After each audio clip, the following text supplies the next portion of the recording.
ناظرین، انس کلیکشن میں ہم ایک نئی ویڈیو کے ساتھ آپ کی خدمت میں حاضر ہیں۔ یقیناً آپ ٹائٹینک سے تو واقف ہوں گے، لیکن آج کی اس ویڈیو میں ہم آپ کو 4 ایسے راز بتائیں گے جن سے ٹائٹینک ڈوبنے کے تقریباً 112 سال بعد بھی پردہ نہیں اٹھ سکا۔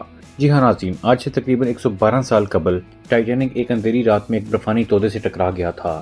اس وقت جہاز پر سوار زیادہ تر مسافر نیند کی آغوش میں تھے۔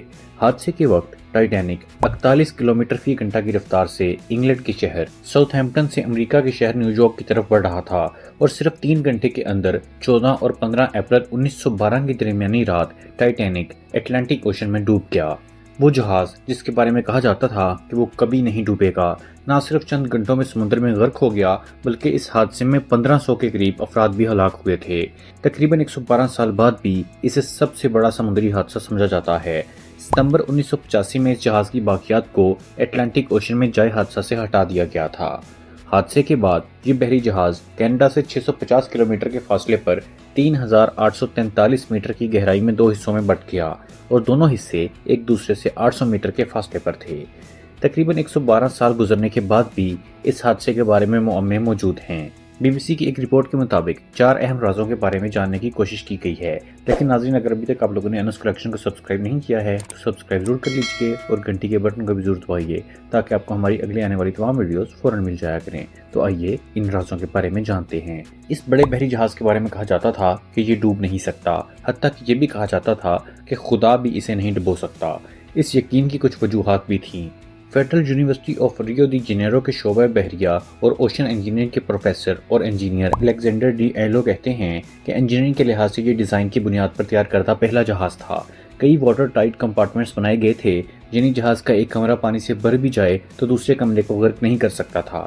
ان کا کہنا تھا کہ اس جہاز کی تیاری کے دوران کچھ مشکلات پیش آئی تھیں، جیسا کہ جہاز کی اونچائی کتنی رکھی جائے تاکہ بجلی کی تاریں اور پانی کی پائپ ٹھیک سے کام کر سکیں۔ ان ساری چیزوں پر بہت سوچ بچار کی گئی تھی۔ پروفیسر ایلو کے مطابق اس پر غور کرنے کے بعد اس وقت کے انجینئرز نے جہاز کی اونچائی کا تعین کیا، یہاں تک کہ سیلاب یا سونامی کی صورت میں انہوں نے اندازہ لگایا کہ پانی چھت کی اونچائی تک نہیں پہنچے گا۔ انہوں نے چھت پر محفوظ کمپارٹمنٹس بھی بنائے تھے، لیکن اس ساری پلاننگ کے دوران کسی نے بھی برف کے تودے سے زبردست ٹکراؤ کا سوچا بھی نہ ہوگا۔ پروفیسر ایلو کا کہنا تھا کہ تصادم اتنا زوردار تھا کہ جہاز کی مین باڈی میں جہاز کی نصف لمبائی تک سوراخ ہو گیا تھا۔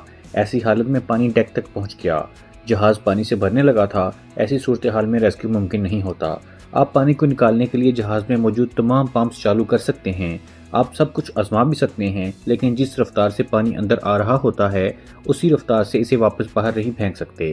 جہاز سازی اور نیویگیٹر سول انجینئر تھیری بتاتے ہیں کہ ٹائٹینک کی اس طرح ایڈورٹائزمنٹ کی گئی تھی کہ وہ ڈوب نہیں سکتا۔ اس کی وجہ یہ تھی کہ بہت سے سیلرز بنائے گئے تھے جو واٹر ٹائٹ وال سے بنے تھے اور ان میں پانی داخل نہیں ہو سکتا تھا۔ جہاز میں پانی داخل ہونے کی صورت میں بھی پانی ان سیلرز اور کمپارٹمنٹس میں داخل نہیں ہو سکتا تھا، لیکن برفانی تودے کے ساتھ ٹکرانے سے جہاز کو اچھا خاصا نقصان پہنچا تھا اور واٹر ٹائٹ کمپارٹمنٹس کی بہت سی دیواریں تباہ ہو گئی تھیں۔ فلومینینسی فیڈرل یونیورسٹی کے پروفیسر ٹرانسپورٹ انجینئر اوریلو مرتھا کے مطابق ٹائٹینک کا واٹر ٹائٹ کمپارٹمنٹ بند کرنے کا نظام بھی ٹھیک سے کام نہیں کر رہا تھا۔ اس وقت جہاز بنانے کے لیے جو دھات استعمال ہوتی تھی وہ موجودہ اسٹیل کی طرح مضبوط نہیں تھی۔ مارتھا کا کہنا تھا کہ زبردست تصادم کے بعد جہاز کی ساخت میں تبدیلی آئی، دروازے بند نہیں ہو رہے تھے اور وہ پھنس گئے تھے۔ ٹائٹینک کو اس دور میں بھی خالص اسٹیل سے بنایا گیا تھا، لیکن اس وقت کا اسٹیل آج کے فولاد کی طرح مضبوط نہیں تھا۔ ناظرین، جو دوسرا راز تھا وہ بلو بینڈ حاصل کرنے کی دوڑ تھا۔ ناظرین، بڑے حادثوں کے بعد اس کی وجوہات میں انسانی غلطیاں ہمیشہ پائی جاتی ہیں۔ ماہرین کے مطابق آئس برگ سے بڑے خطوں سے گزرنے میں مشکلات کے باوجود ٹائٹینک پر سفر کو تیزی سے مکمل کرنے کا شدید دباؤ تھا۔ دراصل یہ دباؤ بلو بینڈ کے حصول کے لیے تھا۔ 1839 میں شروع ہونے والا یہ اعزاز اٹلانٹک اوشن کو عبور کرنے والے تیز ترین جہاز کو دیا جاتا تھا۔ ٹائٹینک کو اس اعزاز کا سب سے مضبوط دعویدار سمجھا جاتا تھا۔ پروفیسر ایلو کہتے ہیں کہ اس زمانے کے مطابق ٹائٹینک بنانے کے لیے بہترین انجینئرنگ اور ٹیکنالوجی کا استعمال کیا جاتا تھا۔ اس وقت دنیا کی بڑی کمپنیوں کے درمیان جہاز بنانے کا مقابلہ تھا۔ اس وقت انگلینڈ اور جرمنی کے درمیان مقابلہ تھا کہ سب سے بڑے اور تیز ترین جہاز بنائیں۔ سب سے بڑے اور تیز ترین جہاز کو سرکاری طور پر بلو بینڈ مل جاتا تھا۔ اس کارنامے کو حاصل کرنے کے لیے کسی بھی جہاز کے لیے پہلا سفر سب سے اہم سمجھا جاتا تھا۔ ایلو کے مطابق پہلے سفر کے دوران جہاز کی حالت سب سے بہتر ہوتی ہے۔ جہاز پہلے سفر میں تیز ترین رفتار حاصل کر سکتا ہے اور ٹائٹینک نے بھی تیز ترین رفتار حاصل کرنے کی کوشش کی۔ بچ جانے والوں میں سے بہت سے لوگوں نے بتایا کہ جہاز کے کپتان کو ارد گرد کے علاقے میں برف کے تودے کے بارے میں اطلاع دی گئی تھی، لیکن اس نے جہاز کی رفتار کم نہیں کی کیونکہ وہ تیز رفتاری سے اٹلانٹک اوشن کو عبور کرنے کی کوشش کر رہا تھا۔ ناظرین، اگر ہم لوگ تیسرے راز کے بارے میں بات کریں تو ٹائٹینک اپنی نوعیت کا اکیلا جہاز نہیں تھا۔ اس جہاز کو چلانے والی کمپنی وائٹ سٹار لائن نے بیلفاسٹ شہر اور وولف شپ یارڈ کو 20ویں صدی کے اوائل میں 3 جہاز بنانے کا آرڈر دیا تھا۔ توقع کی جا رہی تھی کہ عالمی معیار کے بنائے گئے ڈیزائن کے تینوں جہاز دنیا کے سب سے بڑے، محفوظ اور سہولیات سے آراستہ ہوں گے۔ 1908 اور 1915 کے درمیان بنائے گئے ان جہازوں کو اولمپک کلاس جہاز کہا جاتا تھا۔ پہلے 2 بحری جہازوں 1908 میں اولمپک اور 1909 میں ٹائٹینک کی تیاری شروع ہوئی تھی۔ تیسرے جہاز دی جائگینٹی کی تیاری 1911 میں شروع ہوئی، تاہم تینوں جہاز کسی نہ کسی حادثے کا شکار ہوئے تھے۔ اولمپک شپ جون 1911 میں بحری سفر کے لیے سمندر میں اتارا گیا اور اسی سال یہ ایک جنگی جہاز سے ٹکرا گیا، تاہم مرمت کے بعد اس کی سروس دوبارہ شروع ہو گئی تھی۔ پہلی عالمی جنگ کے دوران برطانوی بحریہ نے اسے فوجیوں کو ایک جگہ سے دوسری جگہ پہنچانے کے لیے استعمال کیا۔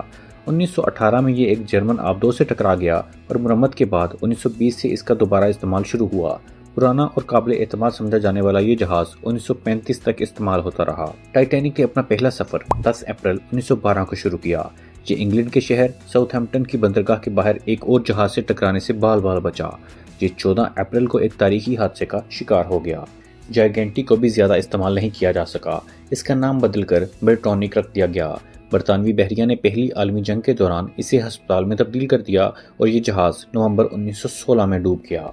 یہ تینوں جہاز اپنے زمان میں بہت بڑے تھے، لیکن آج کے مقابلے میں بہت چھوٹے کہلائے جائیں گے۔ میرتھا کا کہنا ہے کہ وہ آج کے جہازوں کے مقابلے میں صرف ایک کشتی تھے۔ ٹائٹینک کی لمبائی 269 میٹر تھی۔ عملے اور مسافروں سمیت تقریباً 3300 افراد کو ٹھہرانے کی سہولت تھی۔ آج کا سب سے بڑا پیسنجر جہاز ونڈر آف دی سی ہے، جس کی لمبائی 362 میٹر ہے اور اس جہاز پر عملے کے 2300 ارکان کے ساتھ 7000 مسافر بھی سفر کر سکتے ہیں۔ ناظرین، اگر ہم لوگ چوتھے اور آخری راز کے بارے میں بات کریں تو وہ یہ ہے کہ آخر اتنی زیادہ اموات کی وجہ کیا تھی۔ ٹائٹینک حادثے میں 1500 کے قریب افراد ہلاک ہوئے، جس کے بعد سمندری جہازوں کے حفاظتی نظام کو بہتر بنانے کی کوششیں شروع کر دی گئیں۔ اس حادثے کے بعد سمندری جہازوں کی حفاظت کے لیے ریڈار جیسے آلات کی تیاری شروع ہوئی۔ پروفیسر ایلو بتاتے ہیں کہ ریڈار کا استعمال دوسری عالمی جنگ کے بعد ہی شروع ہوا تھا۔ اس سے پہلے سب کچھ کا انحصار سامنے کے منظر پر تھا۔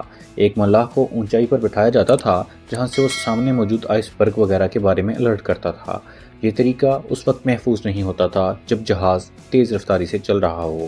ٹائٹینک حادثے کے بعد بحری جہازوں میں حفاظتی انتظامات پر زور دیا گیا۔ پروفیسر ایلو بتاتے ہیں کہ ٹائٹینک کو بنانے والوں کا یقین تھا کہ یہ جہاز کبھی نہیں ڈوب سکتا۔ اس یقین کی وجہ سے جہاز میں صرف آدھی لائف بوٹس ہی رکھی گئی تھیں، لیکن اس حادثے کے بعد دوسرے جہازوں کے لیے بھی حفاظتی پیرامیٹرز کا خاصا خیال رکھا جاتا ہے اور اسے مسلسل بہتر بنانے کے منصوبے پر کام کیا جاتا ہے۔ آج کے دور میں ریڈار اور دوسری ٹیکنالوجیز برف کے تودوں کا بہت پہلے ہی پتہ لگا لیتے ہیں۔ آج سمندر کی نقشہ سازی یا نیویگیشنل چارٹ سب سفر کے دوران بہت زیادہ جدید ہیں۔ ناظرین، امید کرتا ہوں کہ آپ کو ہماری ویڈیو پسند آئی ہوگی۔ کمنٹ میں اپنی رائے کا اظہار ضرور کیجیے گا۔ ملتے ہیں اگلی ویڈیو میں۔